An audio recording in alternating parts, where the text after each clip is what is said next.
Sri TV நேயர்களுக்கு வணக்கம். தேர்தலுக்கு பிந்தைய கருத்து கணிப்பு, கோட்டையை பிடிக்கப் போவது யார் நிகழ்ச்சியில் மீண்டும் சந்திப்பதில் மகிழ்ச்சி. ஒவ்வொரு சட்டமன்ற தொகுதியாக நம்ம பார்த்துட்டு வரோம். அதோடைய தேர்தலுக்கு பிந்தைய கருத்து கணிப்பை பார்க்குறோம். அந்த வகையில் தென்காசி மாவட்டத்தில் இருக்கக்கூடிய கடையநல்லூர் சட்டமன்ற தொகுதியை பார்க்குறோம். 2021 கிருஷ்ண முரளி அதிமுக கட்சியை சார்ந்தவர் முகமது அபுபக்கர் IUML இந்திய யூனியன் முஸ்லீம் லீக் கட்சி வேட்பாளரை 24,349 வாக்குகள் வித்தியாசத்தில் அவர் வெற்றி கொண்டார். அப்பொழுது அவருடைய பர்சன்டேஜ் கிருஷ்ண முரளி இது 43% இருந்தது. இப்போது 2021 70.71% வாக்குப்பதிவானது. இப்பொழுது 81.28% வாக்கு பதிவாயிருக்கு. அதுக்கு காரணம் தாவேக்காவா இல்லை SIRல சில வாக்குகளை நீக்கியிருக்காங்க, சரிப்படுத்தியிருக்காங்க, அதனாலயா அப்படிங்கிறத கேட்டு தெரிந்து கொள்வோம். நம்மோடு இணைகிறார் விஜய். வணக்கம். வணக்கம் சார். கடையநல்லூர் சட்டமன்ற தொகுதியில் மீண்டும் கிருஷ்ண முரளியே போட்டியிடுறாரு. இந்த தொகுதி கூட்டணி கட்சிக்கு திமுகவிற்கு இருக்கு. மதிமுக கட்சியை சேர்ந்த TM ராஜேந்திரன் போட்டி போடுறாரு. இந்த இளம் அட்வொகேட்டு, அந்த நாம் தமிழர்ல துடிப்பாக பேசக்கூடிய அந்த தம்பி அபுபக்கர் சித்திக் போட்டி போடுறாரு. அப்துல் ஜலீல் தாவேக்கா கட்சியிலிருந்து போட்டி போடுறாங்க. ஸோ அந்த நாம் தமிழரும் தாவேக்காவும் கடையநல்லூர் ஒரு முஸ்லீம் தொகுதி, அதனால முஸ்லீம் கேண்டிடேட் தான் நிறுத்தணும் அப்படின்னே முடிவு பண்ணியிருக்காங்க.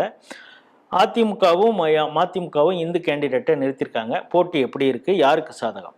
இந்த சட்டமன்ற பொறுத்தளவுக்கு அதிமுகவுக்கு ஒரு வெற்றி வாய்ப்பு இருக்குது. பட் போன டைம் வாங்கின காட்டி ஓட் பேங்க் கொஞ்சம் குறையறதுக்கு வாய்ப்பு இருக்கு. டிவிக்கே நாம் தமிழோட கேண்டிடேட்டை பொறுத்த அளவுக்கு பார்த்தோம்னா டிவிக்கோட ஓட் பேங்க் அதிகமாகுது இந்த தொகுதியில. தென்காசி மாவட்டத்தில் 5 தொகுதிகளில் கடையநல்லூர் சட்டமன்றத்துல கொஞ்சம் ஓட் பர்சன்டேஜ் அதிகரிக்க வாய்ப்பு இருக்கு. என்ன காரணம் கேட்டா, அந்த தொகுதியில முஸ்லிம்ஸ் அதிகம். டிவிக்கேலையும் வேட்பாளர் முஸ்லிம்ஸா இருக்காரு, நாம் தமிழர்லயும் வேட்பாளர் முஸ்லீமா இருக்காரு. பட் நாம் தமிழர் அந்த ஒரு சர்க்கிளை தான் சந்திக்கிறாங்க. இந்த தொகுதியில பெரிய அளவுல ஓட் பேங்க் தக்க வைக்க விரும்பல.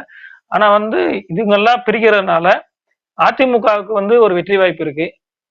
கூட்டணி கட்சி கொடுத்துருக்கறதுனால வேட்பாளரவே திமுக காரனை ஏத்துக்கிற தயாரான மனநிலை இல்லை அப்படின்றது அங்க உள்ள மக்களோட கருத்தா இருந்தது. இப்ப தாவேக்கா இந்த பகுதியில எத்தனை வாக்கு சதவீதம் வாங்கும்? சரியா சொல்ல போனா ஒரு 15% ஓட் சதவீதம் வாங்குறதுக்கு வாய்ப்புகள் இருக்கு. தென்காசி மாவட்டம் கடையநல்லூர் சட்டமன்ற தொகுதியை தான் பார்த்தோம். கடையநல்லூர் அப்படின்னு சொன்னாலே இந்த இன்ஸ்டாகிராமில் ஒரு இஸ்லாமிய பெண்மணி பேசினதும் கூட நமக்கு ஞாபகம் வரும். ரொம்ப பரபரப்பாக சமீப காலத்தில் இருந்தது அப்படிங்கிறத பார்க்குறோம். இங்கே அதிமுகவும் மதிமுகவும் போட்டி போடுகின்றன. நாம் தமிழர் கட்சியும் தாவேக்காவும் இஸ்லாமிய கேண்டிடேட்ஸை நிறுத்தியிருக்காங்க. அதில் தாவேக்காவுடைய அந்த பங்களிப்பு தான் அதிகமாக இருக்கும். நாம் தமிழரோட தாவேக்கா வேட்பாளர் அதிகமாக வாக்கு வாங்குவார். கிட்டத்தட்ட 15-17% வாக்கு. அப்படின்னா என்னென்னா, தாவேக்காவுக்கு இஸ்லாமியருடைய வாக்குகள் அதிக அளவில் போகுது அப்படிங்கிறத நம்ம இங்கே புரிஞ்சுக்கலாம். குறிப்பாக இந்த கடையநல்லூரில் இங்கே மதிமுக போட்டியிடுறதுனால அவரை திமுகவினர் பெரிய அளவில் ஏற்றுக்கொள்ளவில்லை, ஒருங்கிணைந்து செயல்படவில்லை அப்படிங்கிறதும் நமக்கு கள நிலவரம் தெரிகிறது. இப்போ அரித்மெட்டிக்காக ஒரு விஷயம் பார்த்தோன்னா, சென்ற முறை கிருஷ்ணமுரளி அதிமுக தனியாக போட்டி போட்டும்பொழுதே 43% வாங்கி வெற்றி பெற்றிருக்கிறார். அப்பொழுது ஐயாதுரை பாண்டியன் அமமுக 34,000 வாக்குகள், அதாவது 16% அவர் தனியாக வாங்கினார்.